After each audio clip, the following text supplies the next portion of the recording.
Sim, amém. Pode ser? Obrigada. Irmãos, nós vamos nesses dias falar sobre felicidade. A gente vai conversar sobre um caminho de felicidade. E se eu perguntar para você se você é feliz, talvez num ambiente como esse, depois de comer uma feijoada, um peixinho frito, né? Aquela coisa gostosa, passou um dia na piscina, com seus amigos, se vestiu aqui, viu todo mundo divertido, você vai falar, claro, óbvio que eu sou feliz. Porque nós temos uma circunstância absolutamente propícia para que a gente diga, numa noite como essa, de sábado, de retiro, que a gente é feliz. Mas não é sobre essas circunstâncias, sobre um momento pontual como esse, que Jesus está conversando ali, nesse Sermão do Monte. E muito pelo contrário, quando nós nos encontramos nesse texto, nós vamos lê-lo já, nós vamos encontrar uma palavra que encontra a felicidade em expressões absolutamente ambíguas, contraditórias. Como pode alguém que chora ser feliz? Como alguém que é perseguido pode ser feliz? Como alguém que é manso pode ser feliz? Como um humilde é feliz? E a gente vai caminhando por essa estrada da felicidade que é proposta por Jesus, que vai contra a cultura, vai contra tudo aquilo que nós estamos acostumados a ouvir dos coaches, a ler nos livros de autoajuda, tudo aquilo que a gente ouviu dos nossos amigos nas esquinas e nas conversas dos corredores das escolas, sobre ser macho, sobre ser valente, sobre ser feliz, porque o que Jesus nos ensina aqui é sobre um caminho de felicidade segundo os padrões de Deus, sobre os padrões do Evangelho. E quando nós encontramos nesses primeiros textos do Sermão do Monte, diante de todas as coisas maravilhosas que Deus vai falar no Sermão do Monte, a primeira coisa que Ele fala para aqueles ouvintes é como que você pode encontrar a felicidade, porque na verdade essa é a maior busca do homem, essa é a maior busca de todo o homem. Como eu posso fazer para ser feliz? Eu quero ser feliz. Onde eu posso encontrar a felicidade?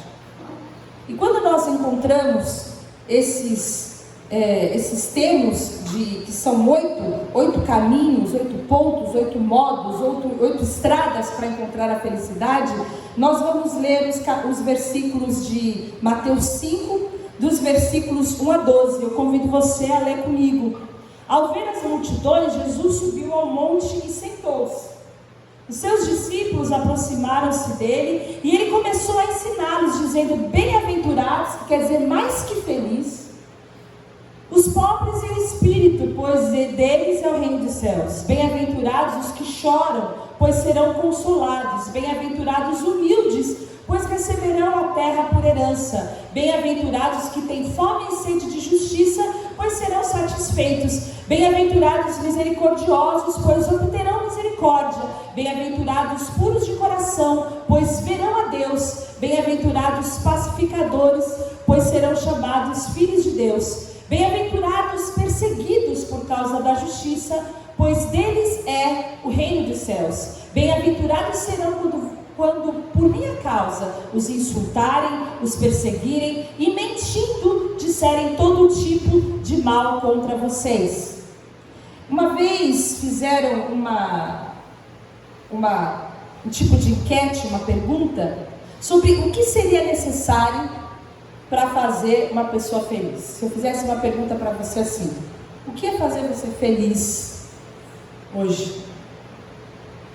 E você fosse sincero, não fosse politicamente correto, se fosse sincero, talvez você respondesse como aquelas pessoas que responderam: uma vida cheia de amigos, uma vida social muito bem sucedida, um bom emprego, Para ser feliz eu quero estar apaixonado, eu quero ter um reconhecimento do meu árduo trabalho, eu quero ter sucesso, eu quero ter sexo, eu quero ter um crescimento pessoal, eu quero ter uma boa situação financeira, eu quero ter uma casa própria, eu quero ser atraente, eu quero ter um bom tempo de lazer, eu quero ser pai, eu quero ser mãe, eu quero ter um bom casamento, eu quero ser feliz, eu quero que a pessoa que eu ame seja feliz, eu quero que meus filhos sejam felizes, eu quero ter paz. E as situações que as pessoas responderam, na maioria das vezes, quando perguntaram o que você quer, o que é preciso, o que é necessário para ser feliz, na maioria das vezes as pessoas responderam sobre coisas externas. Na maioria das vezes as pessoas responderam que para ser feliz, elas iam precisar de algo material. A felicidade seria encontrada quando elas pudessem obter, angariar, conquistar, ou ter de outras pessoas algo que elas pudessem conquistar. E essa seria uma situação, uma circunstância perfeita, uma circunstância correta. Quando eu conquistar isso, então eu vou ser feliz. É como aquela criança que se torna um adolescente, o sonho dele é sair da escola. E quando ele sair da escola, e ele fala, é o meu último dia, quem já acabou o terceiro ano, terceiro médio, é o melhor dia, você fala, formei, terceiro médio. Aí o sonho do terceiro médio qual é? Faculdade. E da faculdade qual é? Trabalhar, gente. Pensa no jovem, que o sonho dele é ter um bom emprego. E depois o sonho do jovem é ter um bom emprego. Mal sabe ele. Depois o sonho dele quer ter um bom emprego, pensa. É casar. Pensa que o sonho da pessoa um dia foi casar. Note isso, que um dia o seu sonho foi casar. Depois que o sonho da pessoa era casar, e olha que foi o sonho da pessoa casar um dia. Ela quer ter filho. Meu sonho é ter filho. Vai vendo o sonho da pessoa qual é. Eu vou dar uns 10 para você acordar.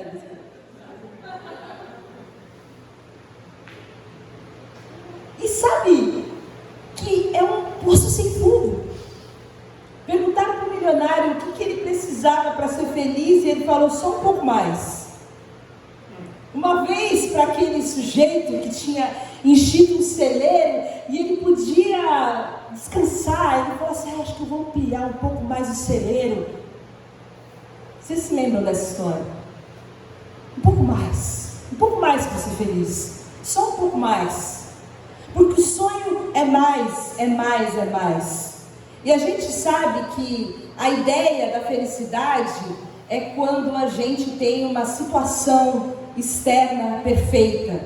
E a maneira de Deus para a gente encontrar a felicidade é a gente ter uma atitude correta. Existe um sábio, que é o sábio do Eclesiastes, e muitas pessoas entendem que esse sábio, muito provavelmente, foi Salomão, que escreveu o Eclesiastes.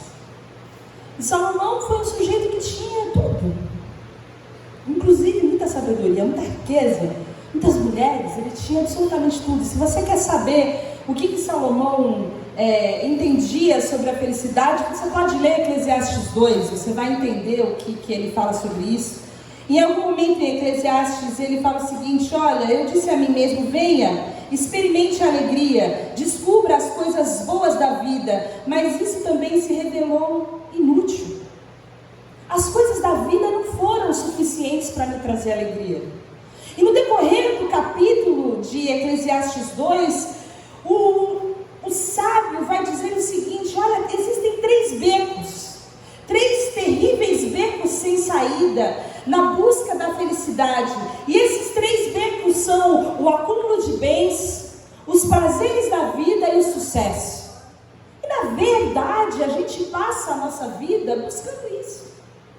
Acumular bens, os prazeres que podem ser vários, os prazeres do corpo, as aventuras, as viagens, os prazeres da vida gastronômica, e também as coisas que de alguma maneira vão trazer um reconhecimento para a gente, o sucesso. o sucesso em vários âmbitos da nossa vida. E o Eclesiastes, o escritor de Eclesiastes, fala: isso daí é tudo inútil, isso é tudo vaidade. Isso tudo são situações externas que não vão levar você para lugar nenhum. E se você em algum momento olhou para a sua vida e você considerou que você é feliz, provavelmente você colocou algum desses padrões, algum desses pilares para sustentar a sua felicidade. Imagine a sua vida sem os bens. Imagine você absolutamente sem bens. Imagine você sem o reconhecimento que você tem do seu trabalho, sem o reconhecimento que você tem na sociedade, sem o reconhecimento que você tem das pessoas. Imagine você na sua vida vivendo sem os mínimos prazeres que um dia te trazem um mínimo de felicidade. Você vai ver que até o que a gente conhece de conceito de felicidade, de alguma maneira a gente encontra nesse beco da vida. É vaidade, é tudo inútil.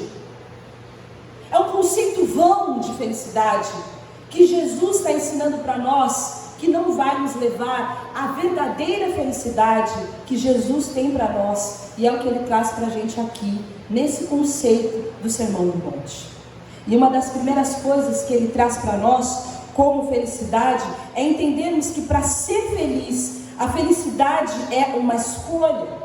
A felicidade é algo que não está numa situação perfeita. Nós não vamos ser felizes apenas quando tudo na nossa vida estiver perfeito, até porque a gente não tem controle sobre essas coisas. Mas a situação, ela não pode ser controlada, a atitude do nosso coração pode ser controlada. Nós entendemos que a felicidade não está nas circunstâncias corretas, mas nas atitudes corretas. A sua felicidade não é determinada por aquilo que acontece ao seu redor, mas a felicidade é uma escolha. E a primeira coisa que Jesus fala para nós é: bem-aventurados os pobres em espírito, porque deles é o reino dos céus. E pode ser que você tenha xingado alguém e falado: você é um pobre de espírito. Você já me xingou alguém de pobre de espírito? Porque você achou que era coisa ruim ser um pobre de espírito. Aliás, pobre é uma coisa ruim. Ninguém quer ser pobre, nem de espírito. Você já fala aqui: eu não quero nem de espírito, eu quero ser pobre, Senhor. Me faz um rico de espírito. E a gente precisa entender o que é esse conceito que Jesus está querendo dizer para nós desejarmos sermos pobres de espírito. E o que esse versículo diz sobre ser pobre de espírito?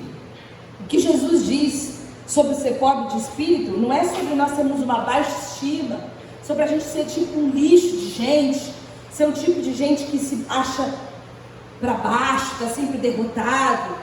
Ele não morreu como um tipo de gente que se sente sem valor, sem significado. O que Jesus fala sobre nós sermos pobres de espírito é nós entendermos que nós somos dependentes de Deus. Ser pobre de espírito é ser uma pessoa que reconhece que é necessitado, que não tem nada, que tem as mãos vazias. É chegar diante de Deus e falar assim: eu nada sou sem ti. Eu não tenho absolutamente, eu sou absolutamente incapaz de viver uma vida espiritual, frutífera, de me dar bem espiritualmente, de viver uma vida te agradando, sem que o Senhor me capacite. Ser humilde é admitir que eu não tenho nada em mim mesmo, admitir que eu não sei nada, que eu não sou o centro do universo e que eu não sou perfeita, que eu erro, que eu piso na bola, que eu sou pobre de espírito, que eu sou débil, que eu sou frágil.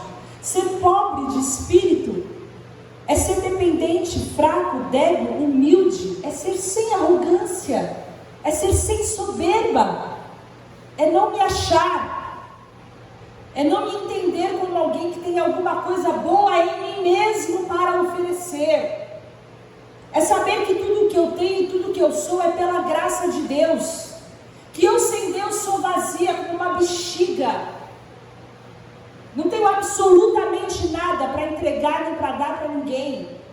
E quando eu entendo isso, não tem como em mim existir nenhum tipo de soberba, de arrogância, porque tudo que habita habita em mim é de Deus. Então eu não tenho como me gloriar, porque não existe nada absolutamente em mim para que eu me glorie.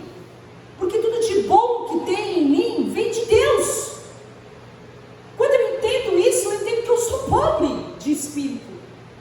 Eu sou vazia. Eu sou como um vaso barato.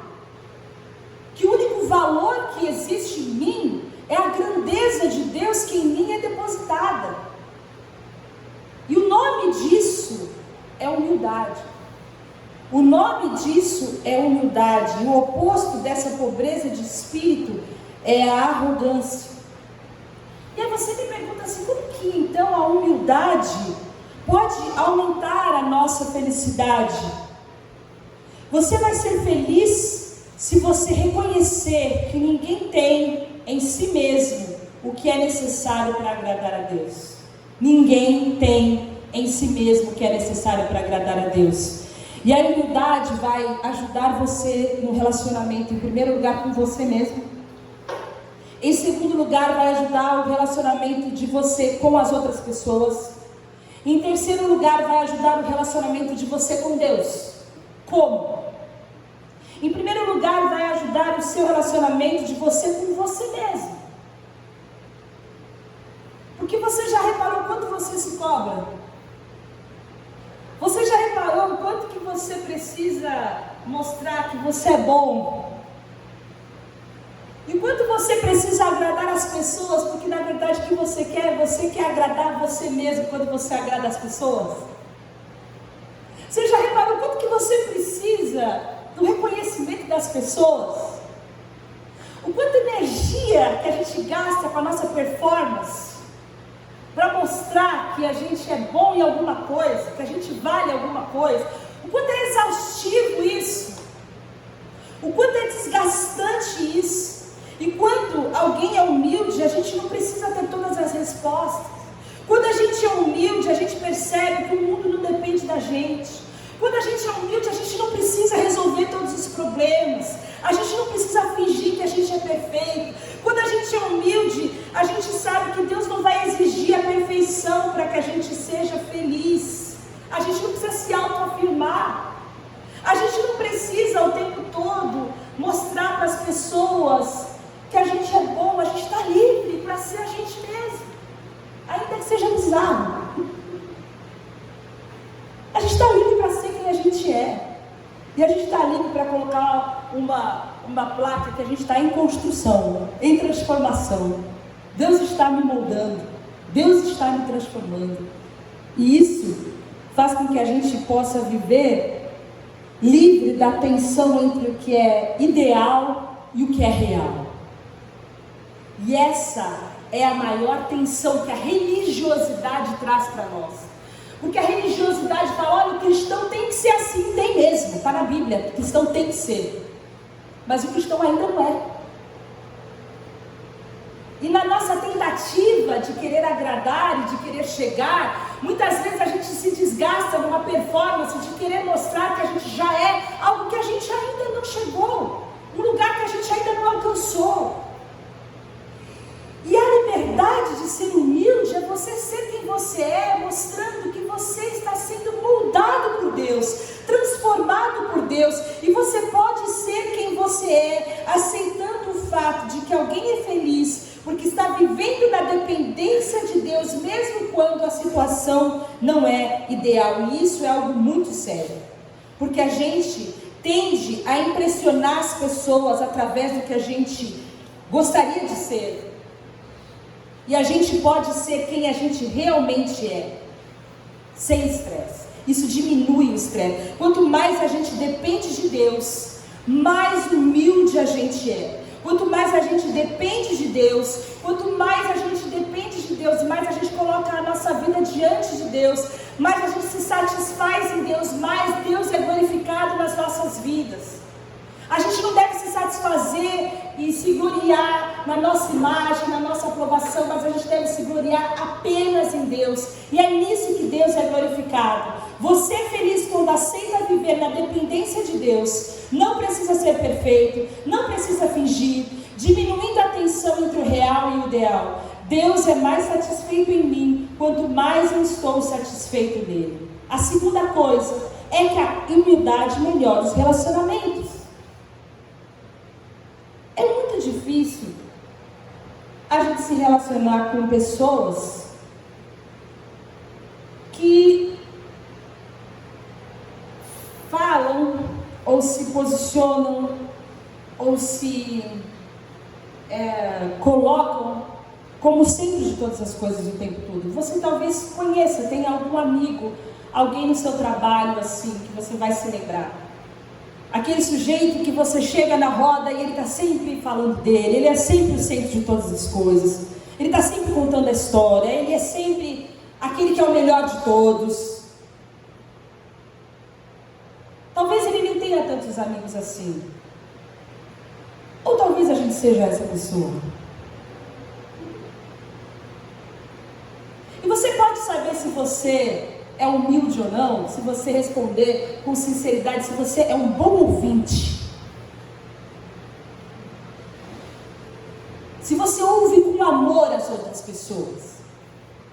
Se quando alguém está do seu lado e começa a contar uma história, você derrama a sua atenção para ouvir com amor aquela história que aquela pessoa está contando. Pode ser que seja a terceira ou quarta vez que ela está contando aquela história. Porque as pessoas que são centradas em si mesmos não têm a capacidade de entregar os seus ouvidos para outra pessoa. As pessoas centradas em si mesmos, elas não gostam de dar espaço para que outras pessoas falem. E vai dificultando o relacionamento. As pessoas centradas em si mesmos, sem humildade, têm dificuldade nos relacionamentos. Quantos gostam de estar perto de pessoas que se acham o máximo? Pessoas orgulhosas são difíceis de aturar. Pessoas egoístas, centradas em si mesmos, irritam.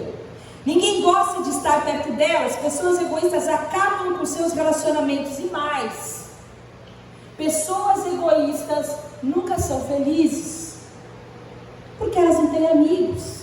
Pessoas egoístas não são felizes. Humildade não significa pensar com inferioridade a respeito de si mesmo, mas é pensar com mais carinho nas outras pessoas. Existe um versículo que eu gosto muito, e esse versículo está em Filipenses 2, que fala: nada façais por contenda ou por vanglória, mas por humildade. Cada um considere os outros superiores a si mesmo, não atente cada um para o que é seu propriamente, mas cada qual também para o que é dos outros. Paulo está ensinando que ser humilde é você sair do foco, é você cuidar da outra pessoa, é você colocar a outra pessoa em primeiro lugar.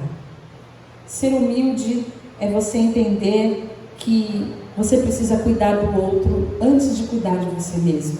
E quando você é humilde, você melhora o seu relacionamento com outras pessoas. Mas além de você, sendo humilde, ser feliz, porque você está mais feliz com você mesmo, com menos estresse. Você é feliz porque você vai ser mais amável, você vai ser mais querido, você vai ser menos egoísta, você vai ter mais possibilidades de relacionamentos sinceros com outras pessoas. Você vai ter um melhor relacionamento com Deus. E você vai ter um relacionamento com Deus mais poderoso, porque a humildade libera o poder de Deus. A palavra de Deus fala em Tiago 4,6 que Deus concede graça maior, concede graça aos humildes e se opõe aos que são soberbos. Quando nós nos colocamos com essa humildade diante de Deus, com as nossas mãos vazias, nós somos as pessoas em potencial que Deus quer usar, porque Deus gosta de glória. Deus quer toda a glória, Deus quer a glória exclusiva para Ele, e Deus procura adoradores, pessoas que vão dar a glória para Ele. Deus quer usar pessoas que vão dar toda a glória para Ele. Quanto mais humilde você for, mais Deus vai te usar, para que através da sua vida, toda a glória seja dada a Ele. Então, se você quer ser cheio do poder de Deus, e você se despir de toda a soberba, de toda a arrogância,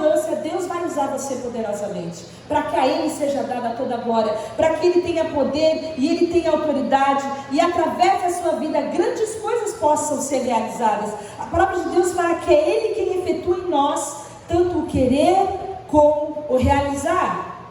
Então nós entendemos que o segredo da força é admitir a nossa fraqueza. O segredo do poder é admitir a impotência. O segredo da felicidade é admitir a humildade. E o segredo da independência é admitir a dependência total de Deus. Quando nós entendemos isso, nós nos posicionamos diante de Deus. E quando nós entendemos isso, nós temos uma pergunta a fazer: qual é a minha postura diante de Deus? Qual é a minha postura diante das pessoas? Como eu tenho vivido? Eu tenho vivido uma vida humilde, ou eu tenho me desgastado para buscar a aprovação das pessoas? Eu me preocupo mais em agradar a Deus, ou eu vivo a minha vida preocupada em agradar as pessoas? E eu vivo uma vida desgastada procurando a aprovação das pessoas. E eu acho muito interessante que Deus, em sua eterna sabedoria, começa esse sermão falando de humildade. Porque se a gente não tem humildade, a gente não vai receber mais as 7 coisas que Deus tem para falar para nós. A gente vai sair daqui sem receber nada, porque a gente é bom. Aliás, eu não sei nem o que a gente veio fazer aqui. A gente veio tomar banho de piscina e comer bem, porque a gente não precisa de nada. A gente é humilde, a gente é manso, a gente tem um coração puro. Acho que a gente está em Deus. A gente costuma brincar que a inveja é um pecado que ninguém assume, né? Inveja, você nunca ninguém vai vir confessar, eu venho aqui, irmãos, confessar que eu sou invejoso. Mas também é difícil confessar eu sou um soberbo, não é? Pecadinho, difícil confessar. Sou soberbo, sou arrogante,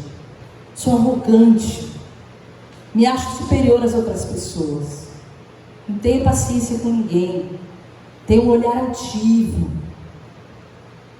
Eu gosto de chegar chegando. Acho que está todo mundo errado. Não tenha paciência para gente imbecil. São situações que vão sendo colocadas no nosso caminho e que vão fazendo com que a gente vá sendo infeliz. Esse é o caminho da infelicidade. É um caminho distante da proposta de Deus para aqueles que são discípulos de Jesus. Uma vida arrogante. Quando você se posiciona debaixo da poderosa mão de Deus com as mãos vazias, entendendo a sua indignidade, entendendo que você é vil, que sem Deus você não é nada, que você é um vaso simples, que é o poder de Deus, a grandeza do poder de Deus que habita em nós, que nos faz dignos. Então nós começamos a entender que pode ser que um pouco mais da grandeza de Deus seja derramada em nós, para que a gente comece a entender o que é a felicidade de acordo com os padrões do reino. Porque se não for assim, se não for com muita humildade, a gente nunca vai entender o que é essa tal felicidade que Deus tem para nós, os seus filhos. Eu gostaria de orar para que Deus pudesse nos ensinar isso. Porque se tem um tipo de gente arrogante, é religioso, irmãos. Religioso acha que está certo. Faz meia dúzia de oração por semana, quando faz. Lê os salmos e acha que está agradando a Deus. E quando a gente vai cavucar o nosso coração, a gente vê que tem muita coisa em nós que precisa ser mudada. Tem muita coisa em nós que Deus quer transformar. E que a gente precisa ter um coração humilde diante de Deus, para que o poder de Deus seja liberado e nós possamos ser úteis nas mãos dele. Eu queria que você pudesse fazer a sua oração. pedindo que o Espírito Santo possa sondar o seu coração nessa noite. E ver se você tem tido uma postura humilde diante de Deus. Se você tem declarado a sua humildade diante de Deus. Se você tem sido humilde. Se você tem se estressado tentando provar que você é bom. Se você tem sido humilde nos seus relacionamentos, na sua família, nos seus amigos, no seu trabalho. E se você tem sido humilde e dependente do Senhor, buscando um pouco mais de Deus, um pouco mais de Deus, um pouco mais de Deus, para que você possa encontrar essa humildade em todos os aspectos da sua vida, em nome de Jesus. Vamos orar.